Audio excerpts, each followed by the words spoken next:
40 কোটি সোনার মুদ্রা দিয়ে নির্মিত একটি মন্দির, আর এক একটা সোনার ওজন 12 গ্রাম। কোণার্ক সান টেম্পল বা সূর্য মন্দির, 1200 শতাব্দীতে তৈরি এই মন্দির, যেখানে সূর্যের প্রথম আলো পড়তেই মাঝ বরাবর, মন্দিরের মাঝ বরাবর ভেসে উঠত মূর্তি। যে সময় পৃথিবীতে কোনো টেকনোলজি আবিষ্কারও হয়নি, সেই সময় ভারতবর্ষ এই আশ্চর্য তৈরি করছিল। প্রায় 1200 শতাব্দীতে এই মন্দির বানানো হয়েছিল 40 কোটি সোনার মুদ্রা দিয়ে। 40 কোটি সোনার মুদ্রা, এবং এক একটা মুদ্রার ওজন ছিল 12 গ্রাম করে। তাহলে আপনারা হিসাব করতে পারেন যে সেই সময় তৎকালীন যিনি রাজা ছিলেন, যিনি এই মন্দির বানিয়েছিলেন, তিনি কত খরচ করে এই সান টেম্পল, এই মন্দির বানিয়েছিলেন।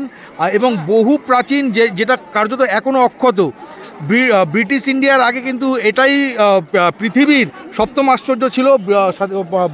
ব্রিটিশরা এসে পরবর্তীকালে এটাকে বাদ দিয়ে তাজমহলকে সপ্তম আশ্চর্যের মধ্যে নিয়ে আসে। কিন্তু তাজমহলও মানা হয় যে তেজমহল, সেটা শিবের মন্দির ছিল একটা সময়, সেটাও হিন্দু সংস্কৃতির অংশ। কিন্তু তাজমহলের আগে এটাই ছিল সপ্তম আশ্চর্য।